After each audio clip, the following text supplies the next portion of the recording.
उत्तर भारतातली थंडी सध्या ओसरायला सुरुवात झालेली आहे, पण धुकं मात्र अनेक शहरांमध्ये सध्या पाहायला मिळतंय। राजधानी दिल्लीमध्ये देखील आजची जी व्हिजिबिलिटी आहे म्हणजे दृश्यमानता जी आहे ती फक्त 50 मीटरवर पोहोचलेली आहे। आपण पाहतोय कर्तव्य पथावरचं हे चित्र।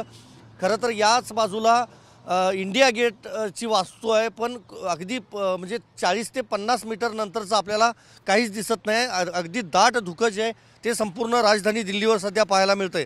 उत्तर प्रदेश, राजस्थान, हिमाचल प्रदेश, उत्तराखंड या राज्यांमधल्या देखील अनेक शहरांमध्ये दाट धुकं पाहायला मिळतंय। आपण पाहतोय हा जनपद आहे आणि जनपदवर जर पाहिलं तर इथं देखील अगदी 50 मीटरच्या पलीकडचं आपल्याला काहीच दिसत नाही। त्यामुळं वाहन चालकांनी खरं तर काळजी घ्यावी असं आवाहन दिल्ली पोलिसांच्या वतीनं आणि प्रशासनाच्या वतीनं करण्यात आलेलं आहे।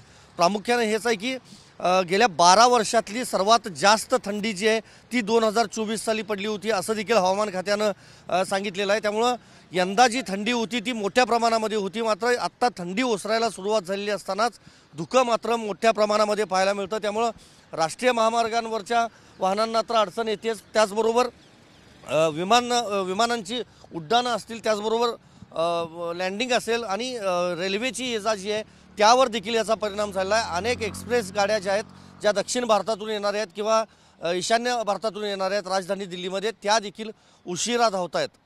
व्हिडिओ जर्नलिस्ट राकेश कुमारसह मी संदीप राजगोळकर, TV9 मराठी, नवी दिल्ली।